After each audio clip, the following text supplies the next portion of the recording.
살아계신 하나님 아버지, 감사와 찬송과 영광을 올려드립니다. 아멘. 오늘도 생명 주시고 새날을 허락하시고 건강 주시고 저희들의 발걸음을 하나님의 은혜의 보좌 앞으로 아버지의 집으로 주님의 몸된 교회로 저희들을 불러주시니 아버지 감사합니다. 아멘. 하루를 허락하셨고 생명을 연장시켜 주시고 말씀을 주시니 오늘 하루를 살아갈 때에 하나님의 말씀을 기준으로 삼고 아멘. 이 주신 말씀을 오늘 삶 속에서 이루어 가려고 힘쓰고 애쓰는 한 날이 되도록 성령 하나님 인도하여 주옵소서. 아멘. 아버지 하나님, 오늘 주시는 말씀이 우리의 신비에 새겨지게 하시고 아멘. 오늘 하루를 살아갈 때에 그 말씀에 힘입어 살아가는 복된 한 날이 되어지도록 주여 은혜 내려 주옵소서. 아멘. 이 시간 말씀을 전하고 듣겠사오니 성령 하나님 이 시간을 온전히 주장하여 주옵소서. 아멘. 예수 그리스도 이름으로 축복하며 기도 올리옵나이다. 아멘. 아멘. 시편 9편을 오늘 말씀을 저희가 보는데 히브리어 원문에는 시편 9편과 시편이 하나로 되어 있어요. 하나로 되어 있는데 이걸 이제 후대에 들어서 이제 갈라놨는데 그런 이유가 9편 1절부터 20절 오늘 그러니까 9편의 말씀은 감사 찬양 시로 분류를 합니다. 감사 시로. 그리고 시편부터는 이 시편은 비탄시로 분류를 해요. 자신의 그 당한 처한 상황을 하나님 앞에 애통해하면서 하나님의 은혜를 구하는. 이렇게 좀 주제가 다르기 때문에 이제 후대에 들어서 이렇게 구분을 해놓은 것 같아요. 그래서 9편 말씀은 이 9장은 감사 찬양시로 분류가 됩니다. 그래서 이 9편의 주제는 이미 베풀어 주신 승리의 은혜에 대한 감사, 그리고 아직은 아니지만 미래의 승리에 대한 믿음, 확신, 이미 베풀어 주신 승리와 보호하심과 인도하심에 대한 감사, 그리고 예전에 베풀어 주셨던 것처럼 미래에도 하나님께서 은혜를 주시고 함께해 주신다고 하시는 그런 확신, 믿음에 대한 감사. 그러니까 될 줄로 믿고 감사한다는 거죠. 이미 된 것만 아니라 이 된 거를 감사하는 건 누가 못하겠어요. 물론 그것도 안 하는 사람들도 있지만 이미 완료가 된 것에 대해서 감사하는 거는 누구도 할 수 있어요. 물론 그것도 안 하는 사람들도 있지만 그러나 앞으로 되어질 일에 대한 거를 믿고 구하는 것, 그리고 믿고 감사한다는 것, 이건 좀 차원이 다른 얘기죠. 차원이 다른 얘기. 그렇게 될 줄 믿고 감사합니다. 차원이 다른 얘기예요. 그래서 미래에 대한 승리에 대한 확신, 그 믿음, 그리고 원수의 심판을 간구합니다. 대적자들에 대한 정의로운 심판을 간구하는 내용이 지금 저희가 읽은 9편의 말씀이 되겠는데, 자, 한 절씩 다시 본문을 통해서 주시는 은혜를 나누도록 하겠습니다. 1절을 봅니다. 내가 전심으로 여호와께 감사하오며 주의 모든 기이한 일들을 전하리이다 라고 감사로 시작합니다. 근데 우리가 하나님 앞에 감사할 때는 여기 나와 있는 것처럼 전심으로 감사를 해야 돼요. 전심으로. 찬양도 있잖아요. 전심으로라는 찬양이 있는데 누구에게 감사를 드릴 때 100%로 전심으로. 그러니까 이런 거죠. 형식상 또는 그냥 체면상 마지못해 이건 사람도 알아요. 사람도 느낀단 말이에요. 그거를 근데 하나님은 더 하시겠죠. 더 잘하시겠죠. 지금 드려지는 예물이, 드리는 예배가 모습이 전심인지 그냥 형식상인지 그런 건지. 근데 목사들도 알아요.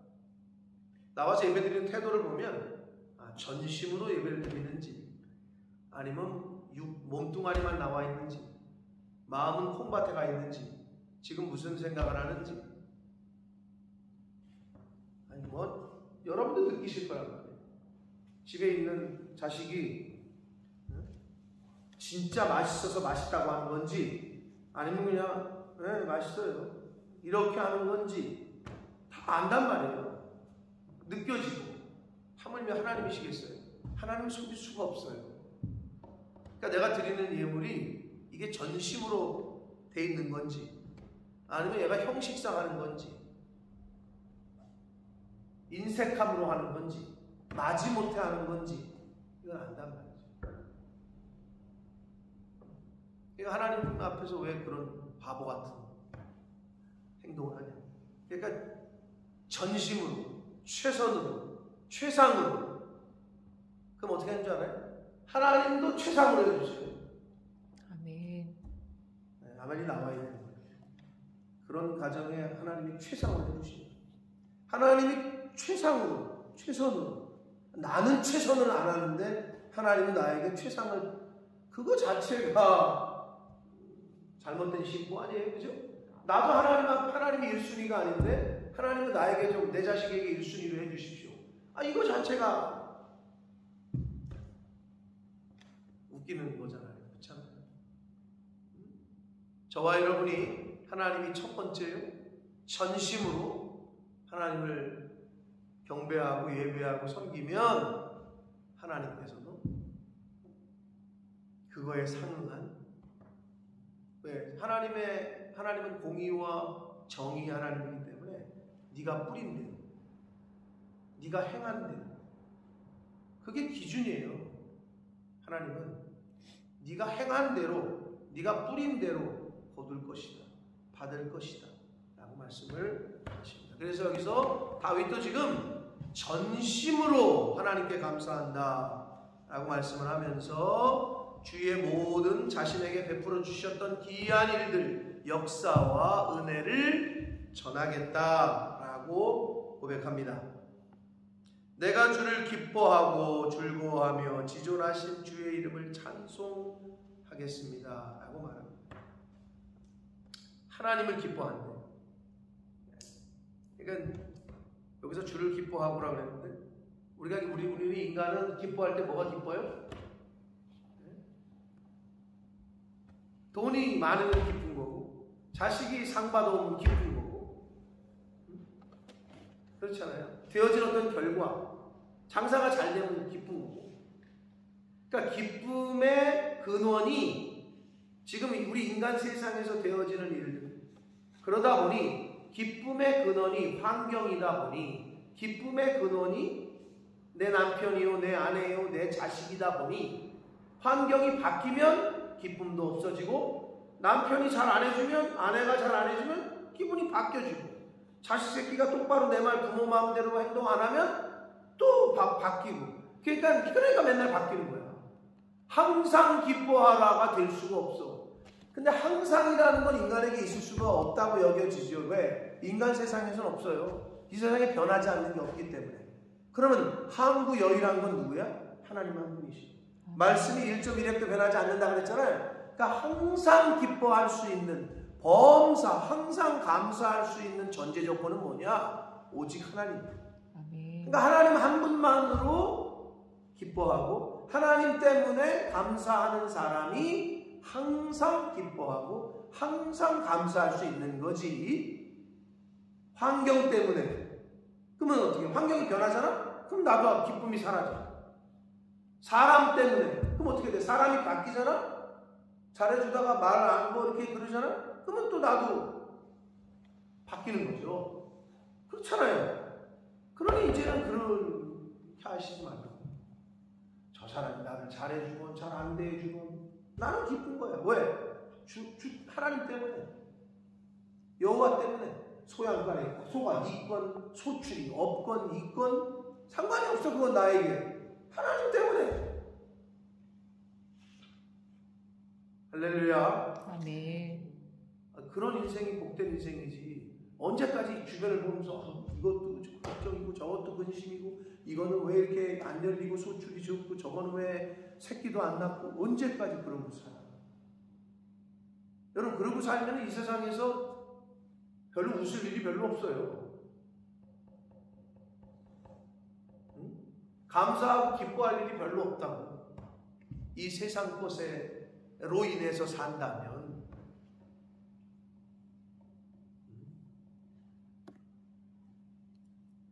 하나님이 보실 때 얼마나 안타까우실까. 네가 나한테 나만 의지하면 되는데 왜 나한테 오지를 않냐.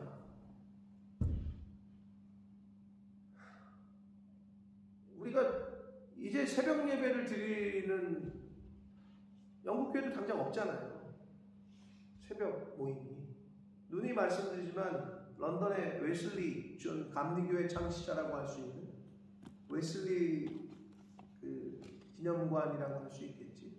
그 웨슬리의 실제 살아있을 때 살던 곳, 거기를 가보면 거기 그렇게 안내가 돼 있어요. 매일 아침 4시인가 5시에 일어나서 말씀을 묵상하고 말씀을 전하고 그런 게 있었다고. 여기도 이 나라도. 근데 변하면서 목회자들이 안 하잖아. 미안하지만 새벽 예배 안 하는 런던의 교회들도 많이 있습니다. 한인 교회 중에. 뭐 형평과 사정이 그렇다고 하니까 당연히 형평과 사정은 있겠지. 근데 제가 볼 때 한국 교회도 없어지기 시작할 거예요. 아니겠죠. 그나마 한국 교회는 전 세계적으로 버티고 있는 거예요. 그러니까 하나님이 복을 주시는 거죠. 전 세계에 새벽 예배를 매일 드리는 데가 없다고. 근데 한국 교회도 점점 영향을 받고 있고 이제 흐름에 따라서 불과 30년 전만 해도 주일 저녁 예배 안 드리는 교회면 이상하게 봤다. 그때가 막 어떻게 변할 때냐? 오후 예배를 바꾸자 막 이러는 거예요. 근데 사람들이 그거 자체를 굉장히 부담스러워했어. 왠지 불경스럽고 죄송스럽고. 근데 요즘 어때요? 없어요. 몇 군데 있어요. 우리 교단에서, 우리 선배님들 중에서. 그리고 이제 형편의 지역에, 그 지역의 좀 특성상, 시골 같은 데 변해가고 있다고 계속. 근데 어제도 제가 어제 말씀의 영상을 통해서 보신 분은 아시겠지만 아침에 예배한다고 그러잖아요. 아침에. 시편 4편에 그렇게 되어 있죠. 5편에 아침에 주께서 나의 소리를 들으시니. 이게 웃겨. 그러면 이걸 보시면서 뭐 하나님은 저녁에는 안 듣는다는 얘기야? 그런 의미가 아니잖아요. 저녁에도 들으시지. 눈동자같이 지키시지. 24시간을. 근데 여기서 아침에 시편 46편 5절에 뭐라고 그랬고 새벽에 내가 너를 새벽에 돕겠다. 그러니까 그런 말씀을 비춰봤을 때 성경에 우리는 빛의 자냐고 어둠의 자냐고 아니잖아요. 그러니까 낮은 하나님에게 속한 거고 밤은 낮과 밤의 그 비유와 상징을 따졌을 때 하루의 시작을 하나님의 말씀을 하나님께 예배드림으로 시작드린다는 것 자체가 얼마나 감사한 일이에요. 행위 자체로 봐서도 하나님이 보실 때에도 그러니까 21세기에 물론 복음을 전하고 성경책을 우리는 이렇게 마음대로 갖고 다니고 하지만 성경책도 못 들고 다니고 예배도 못 드리는 지역이 있어요. 그런 데를 빼놓고 나서는 아침에 예배 시간을, 경건의 시간을 갖는다는 것은 거의 순교다. 현대 사회가 자신의 육체적인 바쁜 세상 가운데 졸려온 것 참아내야 되고 바쁜데 출근해야 되는데 이거 시간을 쪼개가지고 그럼 미리미리 준비를 해야 되고 그렇잖아요. 실제로 순교 같은 거야. 누구나에게 열려있지만 누구나 오지를 못해요. 그런데 죄송하지만 이것도 이제 문이 닫힐 수도 있다. 그러니까 구약의 선지자들 호세아나 이사야나 말씀에 대한 기다림이 올 때가 있다. 말씀에 대한 기다림. 그렇게 말씀하시잖아요. 그럼 그렇게 되는 거예요. 되어가고 있는 거예요. 말씀에 대한 기근이 올 수가 있기 때문에. 그러니까 저와 여러분은 이 말씀을 사모하고 이 말씀을 묵상하고, 여기 뒤에 보면 이제 그 16절에 히가연이라는 얘기가 나오거든요. 히가연, 이거는 묵상이라는 뜻이에요. 말 그대로 16절 끝에 보면 히가연, 묵상하다, 생각하다 이런 뜻이거든요. 하나님의 말씀을 듣고 이 말씀에 대한 기근과 기갈이 되지 않으려면 듣는 자리에 가셔야 되는 거예요. 힘써야 되는 거예요.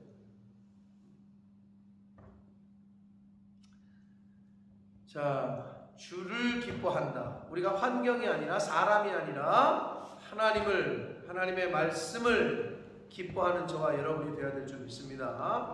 그래야 항상 기뻐할 수 있다. 3절 내 원수들이 3절부터 6절까지는 감사의 이유를 얘기하는데요. 원수로부터의 구원을 얘기하고 있어요. 내 원수들이 물러갈 때에 주 앞에서 넘어져 망함이니이다. 주께서 나의 의와 송사를 변호하셨으며 보좌에 앉으사 의롭게 심판하셨습니다. 여러분 죄송하지만 하나님은 정의롭고 의롭고 공의롭고 정직하게 심판하시지만 세상의 이 판사 사람의 판결은 우리가 흔히 말하는 무전유죄 유전무죄가 되는 걸 많이 보기 때문에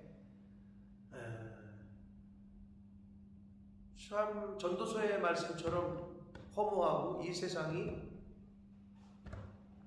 헛되죠. 왜? 아니 몇백억 몇천억 그렇게 큰 손실을 입힌 사람들은 징역 20년형을 받아도 한 2년 살다가 나오고, 뭐 100만원 200만원 한 사람들은 징역 뭐 3년 4년 그건 만기를 다 채우고, 누구는 20년만 형을 받았는데도 1년 2년 있다 나오고. 너무한 거 아니에요? 그냥 오죽하면 야 도둑질을 하려도 크게 해, 사고를 쳐도 크게 쳐, 그런 말이 나올까? 왜 그 사람들은 그렇게 20년형이면 20년을 살고 나와야 되는데 왜 그 사람들은 1년이 있다 나오고, 왜 돈 없는 사람들은 18년 15년 다 그렇게 살아야 되고, 그런 걸 보잖아요 우리 인간 세상에서. 근데 하나님은 그렇게 안 하신다는 거예요. 하나님은 공의로우시고 정의로우시고 구분 판결을 안 하신다라는 거예요. 의롭게 심판하신다는 거예요. 이방 나라들을 책망하시고 악인을 멸하시며 그들의 이름을 영원히 지우셨다. 악한 사람에게는 벌을, 의로운 사람에게는 상을 주시는 분이시라는 거예요. 이게 거꾸로 되지 않는다는 거예요. 바뀌지 않아요. 원수가 끊어져 영원히 멸망하여 싸우니 주께서 무너뜨린 성읍들을 기억할 수가 없다. 그러니까 이런 이유 때문에 지금 다윗은 하나님 앞에 감사와 전심으로 감사를 드리고 있다는 거예요. 7절부터 12절까지에서는 공의의 심판자이신 하나님께 대한 신앙을 고백하는 거예요. 하나님의 그 공의의 심판자, 의로우신 하나님에 대한 본인의 신앙 고백을 하는데, 7절 여호와께서 영원히 앉으시며 심판을 위하여 보좌를 준비하셨도다. 8절 공의로 세계를 심판하시며 정직으로 만민에게 판결을 내리신다. 공의의 심판, 정직한 판결, 그게 하나님만이 가능하다는 거예요. 인간은 이게 잘 안 돼요. 뇌물 받고 돈 좀 받으면 죄 없는 사람이 죄가 있는 사람이 되고요, 죄 있는 사람이 죄 없는 사람이 되어버리는 게 이 세상인 걸 우리는 보게 됩니다. 9절 여호와는 압제를 당하는 자의 요새이시오 환난 때의 요새이시오다 라고 고백합니다. 일단 본인이 경험을 했거든요. 거짓과 불의와 자신을 죽이려고 하는 그 사람들로부터 도망을 쳤을 때 그 광야에서 하나님이 피할 길을 내시고 반석이 되어주시고 요새가 되어주시고 피난처가 되어주시고 이거를 다윗이 고백했기 때문에 다윗의 고백에 그런 표현이 많이 나오잖아요. 주는 나의 반석이시오 피난처시오 요새시오 구원자이시오 나의 뿌리시오 이런 고백들이 나오는 거죠. 아마 저와 여러분의 인생 가운데서도 여러분도 경험을 하셨을 거다. 그러니까 하나님만이 압제당하는 자의 요새시고 환난 때의 요새시다라는 고백을 합니다. 10절 여호와여 주의 이름을 아는 자는 주를 의지하오리니 이는 주를 찾는 자들을 버리지 아니하시니이다. 10절이 굉장히 중요한 단순하지만 진리를 얘기해주고 있어요. 아니 하나님을 의지를 하는 사람이 어떤 사람이 의지해요? 하나님을 아는 사람. 여러분 하나님을 모르는 사람은 하나님을 의지할 수가 없어요. 쉽게 얘기해서 나를 모르는 사람이 나에게 도움을 요청할 수 있어요? 없어요. 나를 어떻게든지 알아야 전화해서 목사님 좀 도와주십시오. 이렇게 도움을 요청하는 거지. 똑같아요. 하나님을 알아야 도움을 요청할 수 있는. 하나님을 알아야 의지할 수 있는. 하나님이 어떤 분이신 줄 알아야 의지를 해. 그렇죠? 그래서 하나님을 아는 게 중요한 거예요.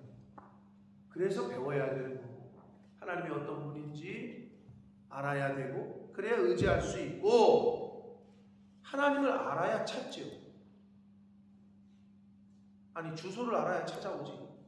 목사님 좀 뵙고 싶은데 저희 집 아세요? 몰라. 모르면 못 찾아오지. 번지수를 알아야 찾아오잖아요. 똑같아요. 하나님을 알아야 하나님이 어디 계셔요? 하나님이 어디 계셔요? 내 마음에? 근데 하나님이 내 마음에 계시죠? 하나님은 성전에 계셔요. 하나님의 집이잖아요. 주영 한국 대사가 어디 계시죠? 대사관에? 그때 누가 그러더라고요. 관저에 계시죠? 물론 집에도 있지만 근무 시간에는 대사관에 있죠. 똑같은 거예요. 여기도 나오지만 시온에 계셔. 성전에 계셔. 아버지의 집이야 이게. 그러니까 하나님을 찾아오려면 교회를 오는 거지 이 세상 사람들이. 네. 근데 모르니까 못 찾아오는 거죠. 알아야 의지하고 알아야 하나님을 찾게 됩니다. 그럼 어떻게 하신대요? 버리지 아니하신다 라고 말씀하고 있습니다. 단순하지만 진리입니다. 이거. 그래서 우리가 하나님을 알아가는 거예요. 여러분 인간관계도 마찬가지 아닙니까? 가끔 보면 야 너는 나를 너무 몰라. 당신은 나를 몰라도 너무 몰라. 그러니까 모르면 어떻게 돼요? 관계가 클로즈가 안 돼. 저 사람이 뭘 좋아하는지 뭘 싫어하는지 무슨 색깔을 좋아하는지. 근데 이런 거를 누가 알아요? 권사님 의원이 뭘 잘 안 먹어요? 그 중에서도 뭐 다 잘 먹는다고 또 얘기하시겠지. 뭘 안 먹는 게 있을 거 아니에요? 싫어하는 거 있죠? 좋아하는 거 있고 그거 알죠? 제가 뭘 좋아해요? 다 좋아해. 나를 너무 잘하는데.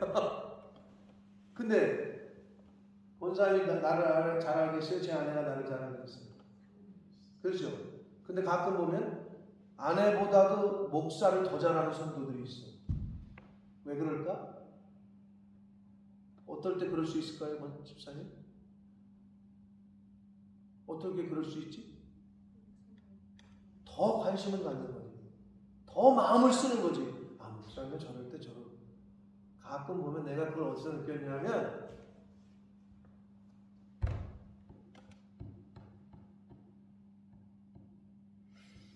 제 루틴이 약간 있는데 그거를 파악하는 사람이 있더라. 김미연 집사님이 그걸 파악합니다. 지금 여기 뭐 안 나오시죠? 무슨 말이냐? 저는 일단 밥을 먹을 때 물이 많아요. 그리고 나중에 밥을 다 먹고 커피 마시잖아요. 그잖아. 저는 꼭 커피를 마신 후에 물을 먹어요. 그럼 이분이 나한테 커피를 타오잖아요. 그러면 커피와 함께 물을 따로 하나를 딱 가지고 와. 그런 분은 처음이야. 근데 나를 아는 거야. 내가 매번 그런다는 거야.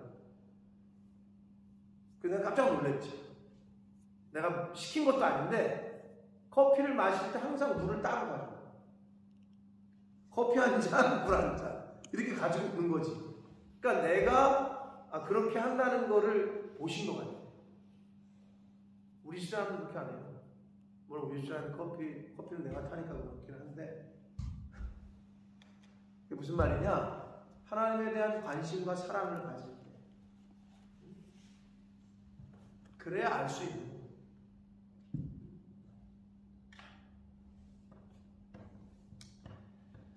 11절 봅니다. 너희는 시온에 계신 여호와를 찬송. 여기 나오잖아요. 하나님이 어디 계시냐고 제가 물었잖아요. 여기서의 시온은 예루살렘을 말해요. 근데 다윗 당시에 성전이 있었어요? 없었어요? 없었죠. 그 당시에는 예루살렘의 성막의 언약궤. 다윗이 그래서 자기 집 지고 나서 죄송스럽구나. 하나님 내가 성전을 짓겠습니다. 넌 안 된다. 피 많이 흘려서 네 아들 때 될 거다. 그래서 다윗이 그거를 말씀을 듣고 준비만 하잖아요. 자기 때는 허락이 안 돼서. 그럼 여기서 말하는 시온은 예루살렘에 있는 성막, 그 안에 하나님의 언약궤, 하나님의 임재를 상징하는, 그렇게 됐으니까 시온은 예루살렘에 있는 성막을 말합니다. 너희는 시온에 계신 여호와를 찬송하며 그의 행사를 백성 중에 선포하라 라고 말합니다. 피 흘림을 신문하시는 이가, 다른 사람을 피 흘리게 하는 거는 죽이거나 상처를 입게 하거나 하나님이 심판하시죠. 그들을 기억하시며 가난한 자의 부르짖음을 잊지 아니하신다. 여기서 가난한 자는요, 돈 없는 사람이 아니고요, 고통받는, 억압된, 궁핍한, 이런 원래 단어의 뜻이에요. 그러니까 압제를 받아가지고 핍박을 받아가지고 정말 심령이 가난한 상태에 있는 사람, 고통받고 억압받고 하는 상태에 있는 사람을, 그들의 부르짖음을 잊지 아니하신다. 여러분, 물에 빠져 죽어가는 사람이 어떻게 소리를 지를까요? 젖 먹던 힘까지 소리를 내서 소리를 지르겠죠? 그렇게 생각하면 하나님 앞에 아직 찾아오지 않고 하나님 앞에 부르짖지 않는 사람은 아직 살만합니다. 아직 바닥을 안 치고.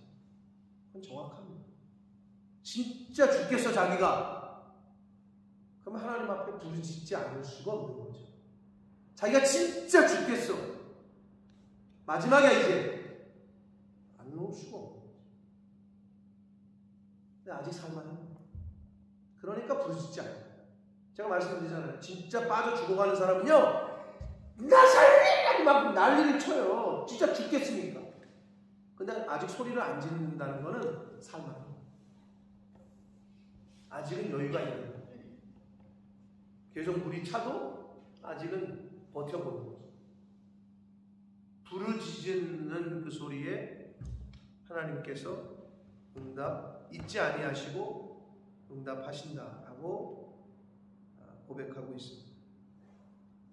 그래서 13절 14절에서 다윗은 공의의 심판자이신 하나님을 향한 구원을 간구를 하는데, 13절 보시면 여호와여 내게 은혜를 베푸소서, 나를 사망의 문에서 일으키시는 주여.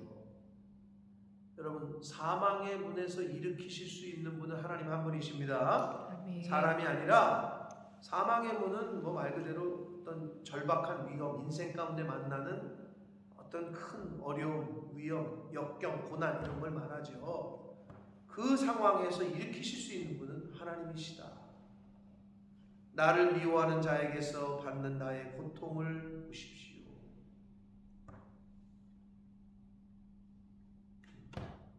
그래서 제가 누누이 말씀드렸지만 제 선배 목사님께서 저에게 늘 설교 때마다 자기는 이 세상 누구도 무섭지가 않다. 그러나 교회에 와서 울부짖는 저 과부의 모습이, 그게 제일 무섭다. 행여 내가 잘못해서 그 과부의 신혼함을 못 돌봐주고 저 어려운 형편을 내가 못 돌봐줘서 하나님 앞에 울부짖고 신혼하면 내가 책임을 나갈까, 난 그게 두렵다. 이런 말씀을 하셨던 게 기억이 나요. 여기서 뭐라 그래요? 나를 미워하는 자에게서 받는 고통을 하나님 보십시오. 하나님에게 한마디로 호소하고 있어요. 간구하고 있어요. 근데 이게 제일 빠른 길이에요. 원수까지도 축복하라고 하신 그 말씀, 원수에 대해서 똑같이 맞짱을 뜨실 필요 없어요. 맞으시면 나만 손해요. 그냥 하나님께서 보고 계시기 때문에 하나님 보고 계시죠. 하나님이 해결하십니다. 그러니까 여러분, 누군가 너무 힘들고 고통스러우면 하나님을 찾으시지 가서 따지고 할 필요도 없어요. 잘잘못은 하나님이 제일 잘 따지시죠. 그러니까 너랑 나랑 한번 잘잘못을 따져보자 이럴 필요도 없어요. 그냥 하나님에게 하면 하나님이 알아서 정리를 하셔.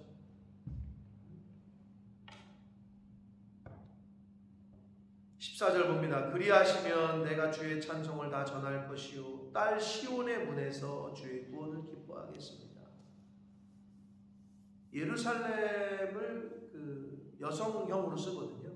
구약 성경에서는 지역을 여성형으로. 그래서 딸 예루살렘, 딸 시온. 시온은 성막, 성전. 예전 이제 후에는 이제 성전이 있는 걸 표현을 하는데 성막. 그럼 여기서 시온의 문은 예배당 문이거든요. 쉽게 얘기하면 오늘날 교회 문이거든요. 그러면 13절의 사망의 문과 대꾸를 이루고 있는 거예요. 교회당 문은 생명의 문이고 교회 그 밖의 문들은 사망의 문인 거예요. 그러니까 생명의 문, 살리는 문은 예배당 문인 거예요. 어디를 그렇게 들락날락거리냐 그러잖아요. 네 발이 지금 어디를 갔다 온 거냐? 여러분, 교회당을 찾고 오시는 게, 예배당을 오시는 게 그게 복된 발걸음이고, 술집이나 엉뚱한 세상의 것을 자꾸 들락날락거리는 게 죽는 거예요. 그러니까 사망의 문과 시온의 문을 이렇게 대꾸를 해서 표현을 하시고 있습니다. 시온의 문에서 주의 구원을 하겠다. 교회 문에서, 교회에서 하나님의 구원이 선포되어집니다. 15절부터 18절까지는 공의의 심판자이신 하나님으로 인한 승리의 확신을 선포합니다. 하나님은 공의로우신 분이기 때문에 의롭게 사는 사람은 승리할 수밖에 없다. 그런 믿음과 확신을 이야기하는데 15절 이방 나라들은 자기가 판 웅덩이에 빠지며 자기가 숨긴 그물에 자기 발이 걸렸도다라고 이야기합니다. 자승자박, 자기가 판 함정에 자기가 빠진다. 사람들이 웅덩이와 그물을 왜 파고 왜 준비하죠? 웅덩이를 파는 이유가 뭐예요? 내가 빠지려고? 파는 것 자체가 다른 사람을 빠뜨리려고 하는 목적이 그거야. 그물을 왜 준비해? 나 잡으려고? 아니, 다른 사람을 잡으려고. 그게 목적이야. 세상 사람들은 그래서 준비를 해요. 근데 하나님은 그걸 원하시지 않는다. 상대방에게 피해를 주고 상대방은 이웃을 사랑하라 그랬지. 이웃을 웅덩이 파가지고 빠뜨리라 그랬어? 이웃을 금을 준비해가지고 잡으라 그랬어? 아니라는 거죠. 그거 자체가. 그럼 하나님이 어떻게 하신다? 그 사람들이 판 웅덩이에, 그 사람들이 준비한 웅덩이에 빠지고 걸리게 하신다. 16절 여호와께서 자기를 알게 하사 심판을 행하셨습니다. 하나님께서 가끔 자연의 이 재해를 당하잖아요. 요즘 뭐 기근과 재해가 세상 곳곳에서 일어나고 있죠. 양쯔강이 말라가지고 물이 싹 빠졌더니 거기에 유적이 발견돼가지고 불상 같은 거. 그래서 저거 우리 거 아닌가라는 생각이 저는 들던데 고구려 시대 때 혹시 불상이 이렇게 강 밑에 있던 바닥에 있던 이제 그 유물들이 막 발견이 되는 2차 세계대전 때 침몰했던 배가 드러나고 독일에서는 지금 곳곳에서 굉장히 희한한 일들이 많이 벌어집니다. 한쪽에서는 완전히 기근이고 한쪽에는 완전히 홍수고. 어제 뉴스인가 그저께 뉴스 보니까 20년 후에 대한민국의 여름이 지금보다 한 달인가 2달 더 길어질 거예요. 지금으로 가면. 지금 대한민국 여름이 쪄주는 그게 더 길어진다. 곧 그렇게 될 것 같아요. 그러니까 우리가 진짜 이 지구는, 그러니까 자연은 이렇게 한번 확 저기를 하면 어떻게 돼요? 위대함과 이길 수 없다라는 걸 느끼잖아요. 그 얘기 하시는 거예요. 하나님이 자기를 알게 하사 심판을 해요. 하나님이 한번 심판하시잖아요. 아, 신이 있구나, 이거를 알게 하신다는 거예요. 근데 우리는 어떻게 돼요? 한번 매 맞기 전에는 부모, 아버지 엄마가 무섭구나, 이걸 몰라. 계속 잘해주면. 근데 한번 회초리를 들면 맞아, 아버지한테 이러면 혼나지. 그것처럼 심판을 행하심으로 하나님을 알게 하신다는 거예요. 악인은 자기가 손으로 행한 일에 스스로 얽혔다. 자승 잡아 자기가 준비해 놓은 것을 자기가 얽힌다는 거예요. 자, 아까 말씀드린 히카연이라는 말은 묵상하다라는 뜻인데,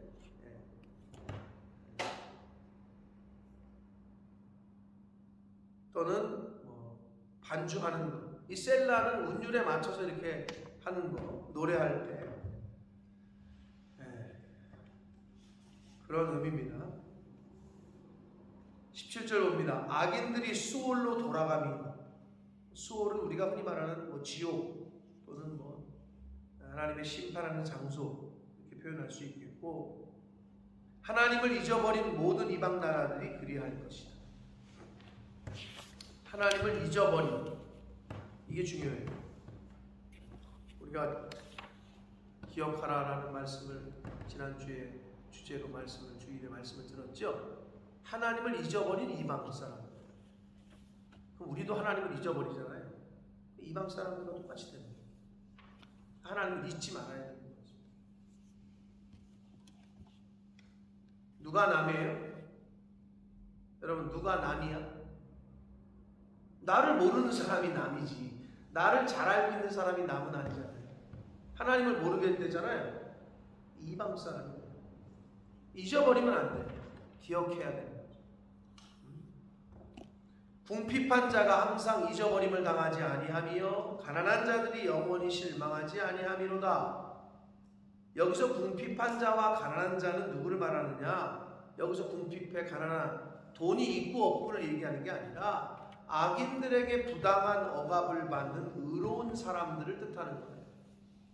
악한 사람들에게 부당한 억압과 학대를 받는 의로운 사람들. 그럼 어떤 의로운 사람들이냐? 믿음을 지키고 하나님의 의로움, 하나님의 말씀을 따라 살려고 하는 사람들. 그럼 어떻게 돼?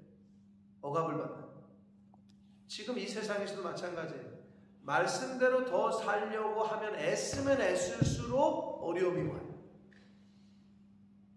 그러면 어렵기 때문에 포기할 거냐? 여러분, 쉽게 얘기하면 공부를 열심히 하려고 하면 할수록 노는 시간은 줄어들죠? 당연한 거 아니에요? 그리고 공부를 하면 하려고 할수록 몸은 힘들어. 나가서 놀고 즐기고 레저를 즐기는 게 아니라 힘들어져. 똑같이. 하나님의 말씀을 지키려고 힘쓰고 애쓰면 애쓸수록 어려움을 올 수 있어요. 그러나 하나님이 그 어려움을 다 보고 계시고 하나님이 감당할 수 있게 하시고 이길 수 있게 하신다고 약속하셨잖아요. 그냥 그거를 믿고 우리는 말씀대로 사는 거죠. 여기서 궁핍한 자, 가난한 자는 물질이 있고 없고의 의미는 아니다. 근데 의롭게 사는 사람들을 하나님이 잊지 않으시겠다.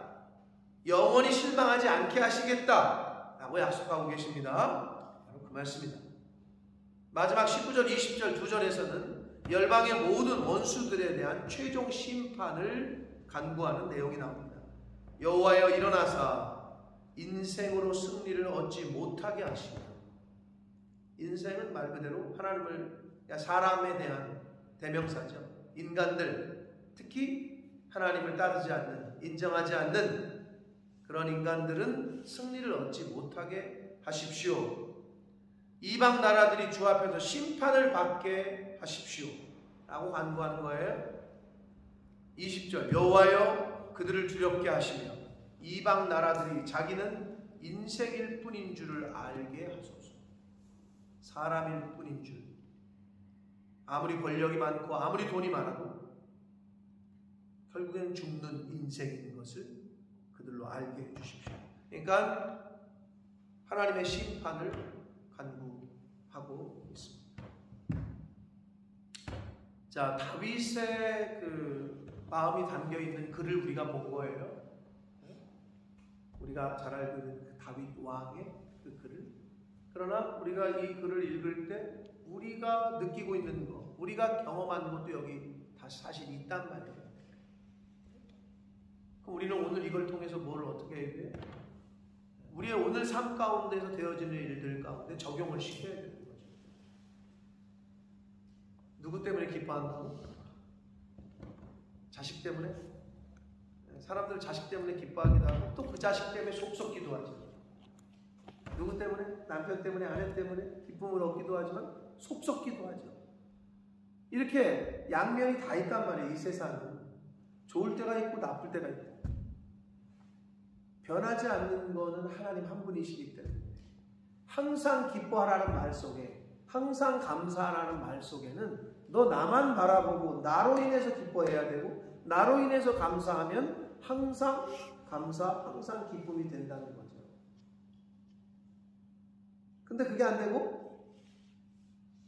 통장으로 인해서 통장에 좀 돈이 들어오면 기쁘고 없으면 우울하고, 사람으로 인해서 사람이 나에게 좀 잘해주면 좋고 안 해주면 실망하고, 언제까지 그러고 사실 거예요? 이제 그러지 마세요. 네. 환경에 따라서 자꾸 좌지우지되는 삶을 살지 않게 되시길 축복합니다. 아멘. 여러분, 그러면 좀 억울하지 않아요? 내가 왜 이 환경 때문에 하나님이 나에게 주신 이 기쁨을 표현을 못하는, 나에게 오늘 하루 새 생명과 새 시간을 주셨는데 아니 왜 이 환경 때문에 내가 내 마음이 흔들려야 돼? 저는 그게 용납을 못하겠어가지고 환경에 별로 지배를 잘 안 받으려고 하고 있고 실제로 잘 받지도 않아요. 하나님 때문에 기쁜 거고 하나님 때문에 감사한 거지 사람 때문이 아니다. 환경 때문이 아니다. 물질 때문이 아니다. 오늘 하루 하나님 때문에 기뻐하시고 하나님 때문에 감사하시는 저와 여러분 되시길 축복합니다. 아멘. 하나님만이 변함이 없으시다. 항상 기뻐하고 쉬지 않고 기도하고 항상 감사하고, 이것이 바로 우리를 향하신 하나님의 뜻이라고 했잖아요. 그러니까 저와 여러분을 향하신 하나님의 뜻을 오늘 하루 잘 이루어드리는 오늘 한 날을 사시는 저와 여러분이 되시기를 예수 그리스도 이름으로 축복합니다. 아멘. 살아계신 하나님 아버지, 감사와 찬송과 영광을 올려드립니다. 아버지 하나님, 다윗이 우리가 상상하기 어려운 환경과 상황에 처해 있었습니다. 그 어려운 환경과 상황에 처해 있었지만 다윗이 깨달은 것은 하나님으로 말미암아 내가 기쁘고 하나님으로 말미암아 내가 구원을 얻고 하나님만이 나의 피난처가 되어주시고 반석이 되어주시고, 아버지 저희들의 인생 가운데 이미 저희들도 많이 경험을 했습니다. 믿을 사람 하나 없다. 맞습니다. 하나님만이 믿음의 대상이시지 사람은 믿음의 대상이 아닙니다. 아버지, 사람을 의지하거나 사람으로 인하여 즐거워하거나 환경에 따라서 기뻐하고 환경에 따라서 슬퍼하고, 아버지 이제 이러한 인생을 사는 것이 아니라 영원하시고 변함이 없으신 하나님의 말씀으로 인해서 항상 기뻐하고 항상 하나님 앞에 기도하며 항상 감사할 수 있는 범사에 감사하는 그러한 하나님이 주신 시간, 하나님이 주신 생명을 살아가는 하나님의 자녀된 저희들이 되도록 주님 은혜 내려 주옵소서. 아멘. 오늘 하루도 우리를 향하신 하나님의 뜻은, 우리를 향하신 하나님의 뜻인 항상 기뻐하고 쉬지 않고 기도하고 범사에 감사하는 오늘 하루를 사는 저희들이 되도록 주님 은혜 내려 주옵소서. 아멘. 예수 그리스도 이름으로 축복하며 기도 올려옵나이다.